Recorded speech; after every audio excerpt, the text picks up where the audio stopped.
इस दास ने 17 फरवरी 1988 में परमात्मा की शरण मिली थी और उस दिन के बाद 6 वर्ष 1994 तक दास ने जेई की पद पर सर्विस की। काम करते, अपनी ड्यूटी करते करते भी हम भक्ति करते हैं। हमारा रूल यही है, काम भी करो, भगवान ना भूलो, बुराई छोड़ दो। लेकिन 1994 में परमात्मा ने आदेश दे दिए गुरु महाराज ने कि तू इस काम ने संभाल। अब गुरु की आज्ञा का अवहेलन करना भगत का काम नहीं होता। जो गुरु वचन पर डट गए कट गए फंद 84 के। भाई जो गुरु वचन पर डट गए कट गए फंद 84 के। और उन्होंने अचानक मुझे बुलाकर पास बैठा लिया, कहने लगे आज से तू नाम दिया करेगा। और जितने भी वर्तमान संगत थी सबको कह दिया और सबको बता देना कि जो इसको गुरु नहीं मानेगा और मेरा कुछ नहीं होगा। मेरे पसीने आ गए कि मैं तो 2 कौड़ी का जीव, एक मजदूर आदमी, और परमात्मा ये इतना बड़ी जो है ना, इतना बड़ा जिम्मेवारी का काम। और उनके पुराने पुराने भक्त मेरे थे, लाल कपड़े पहन कर बाबा जी भी बन रहे थे, उनके साथ रहा करते। उनको सबको निकाल दिया था उनकी त्रुटियां देख जाकर। हमने नहीं पता था कि हो रहा है क्या इनका मालिक का उद्देश्य है। जब वो 104-5 साल की उम्र थी उस महापुरुष की, हमारे पूज्य गुरुदेव की। और कहा मैं तेरे साथ रहूंगा। और तीसरा शब्द एक दिन कहा था कि रामपाल तेरे सब बराबर इस संसार में संत नहीं होगा, पूरे विश्व में तेरे बराबर संत नहीं होगा। अब इस दास का और संत का के मेल था। हम तो भगत थे, दास थे, भगवान की भक्ति करते थे, अपनी नौकरी भी करते थे, बच्चे भी पालते थे। अब कहते हैं साध वचन पलटे नहीं, चाहे पलट जावे ब्रह्मंड। उनका वचन नहीं पलट सकता, उन्हें जो कह दिया सो कह दिया। तो वही ये फल गया। नहीं हमारी तो घर के ना सुने थे, शुरू में अकेला नाम ले रहा था। बालक भी तो बालक छोटे थे, वो तो घर जैसे कहूँ था मान जाते, उनकी माँ नहीं माने, फिर मेरे माता पिता नहीं माने। अगले भाई पुरानी लाग के ऊपर छोड़ना, बड़े साके में पा आया। फिर परमात्मा से अर्ज करी, धीरे धीरे वो समझन लागे। ना सुनते तो भी बोले जानता बावड़े की तरह। तो धीरे क्यों कान न कैसे बंद करेंगे वहां बैठे हुए। तो ये ऐसा निर्मल ज्ञान है, एक बार अंदर गा सुबह कैसी सिरंजा जानते काम करेगी दवाई। तो धीरे धीरे कान के माध्यम से ये दवाई भेजी जाती है। और आज देख लो रंग ला दिया परमात्मा ने। उस परम पिता पूज्य गुरुदेव जी की शब्द शक्ति से सब काम चल रहा है। और कबीर परमेश्वर हमारे सिर पर रहते। तो परमात्मा उस दिन के बाद सन 1995 में इतने 21 साल के बाद इतने पाठ हम घर घर पाठ किया करते थे। 3 दिन पाठ करते थे और एक दिन पहले जाना पड़ता था। ये दास स्वयं सेवा करता था, घर घर जाके उनके सब जहां हमने पाठ करने का स्थान देखना होता था उसकी सफाई करते थे। कईयों का देख कर कमरा होता बड़ा सा, उसी में पाठ भी करना, उसी में खाना भी बनाना, उसी में खाना भी उसी में, सोना भी उसी में।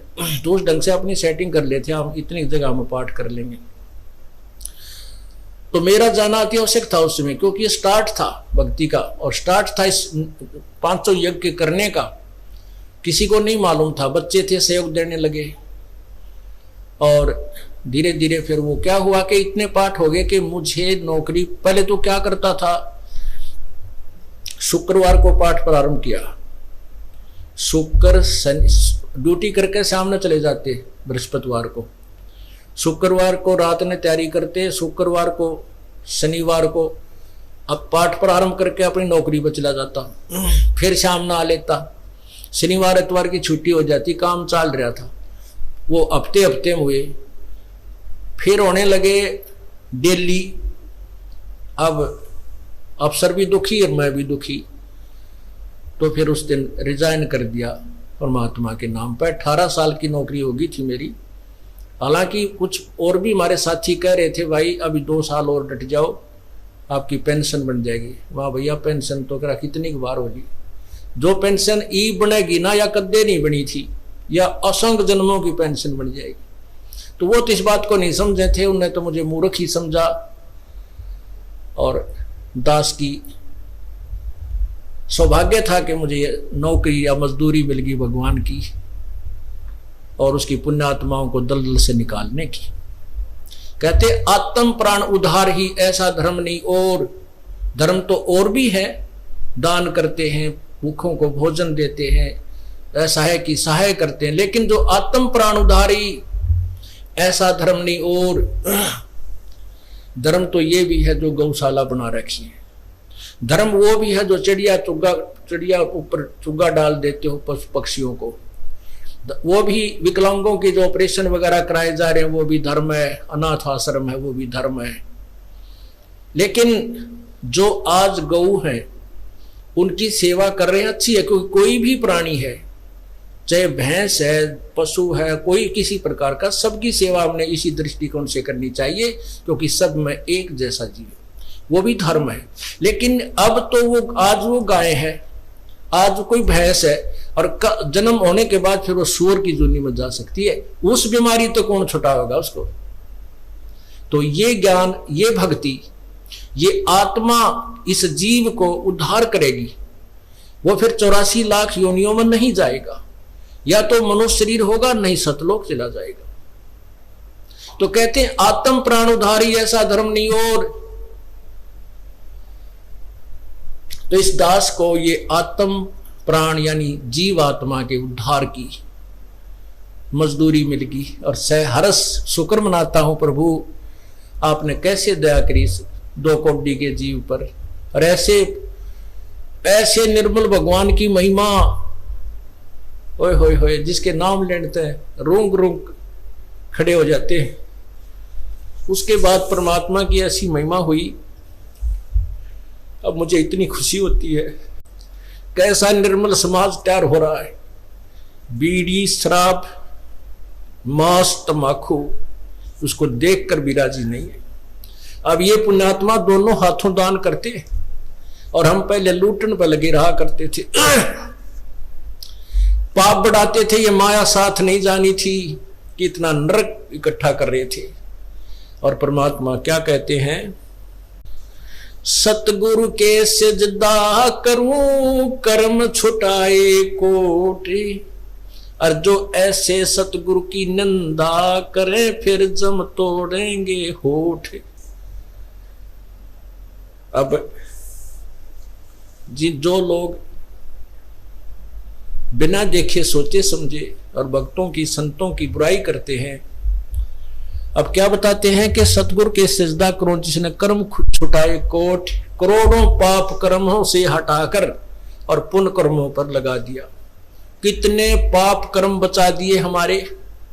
और जैसे ऐसे सतगुरु की जो निंदा करते हैं, कहते हैं उनके जम तोड़ेंगे होठ, यम के दूत उनके इसे लठ मारेंगे, चाहे कितने लागो, मुंह पे होठा पे। होठ इसलिए कहा कि इस पर ज्यादा दर्द होया करे, सोई भी बुढ़ी आया करे। तो कहते हैं वो जम तोड़ेंगे होठ जो बकवाद किया करते थे, संतों की निंदा करते थे। नित्यानंद जी महाराज ने यहां तक कहा है, भाई तू ना मानता ना, ठीक है अपना और काम कर ले और कुछ कह सुन ले, पर संत की निंदा मत करिए, ये तेरे लिए बहुत जबरदस्त पाप बन जाएगा। लेकिन जो इस मार्ग से परिचित नहीं, वो नादान बच्चे आगे में हाथ दे देते, बिजली के तार को छू लेते, और ज्ञान होता सत्संग से, और सत्संग में ये काल नहीं आने देता। तो उस दिन के बाद परमात्मा की ऐसी रजा हुई कि बाग लाग गया भगवान का। और यही प्रार्थना करता रहा, परमात्मा तेरे बच्चे तुझे समझे पहचाने, दास को ये नौकरी दी है, इसमें सफल भी आप ही करोगे। इन लोगों ने तो आपको भी नहीं बख्शा था, जब जिस समय आप यहां आए थे काशी में 120 वर्ष रहकर गए, सारा जीवन आपके पीछे पड़े रहे। उन दुष्ट आत्मा स्वार्थियों ने अपने स्वार्थ के लिए जनता को सत्य ज्ञान नहीं समझने दिया, और परमात्मा को बहुत यातनाएं दी गई।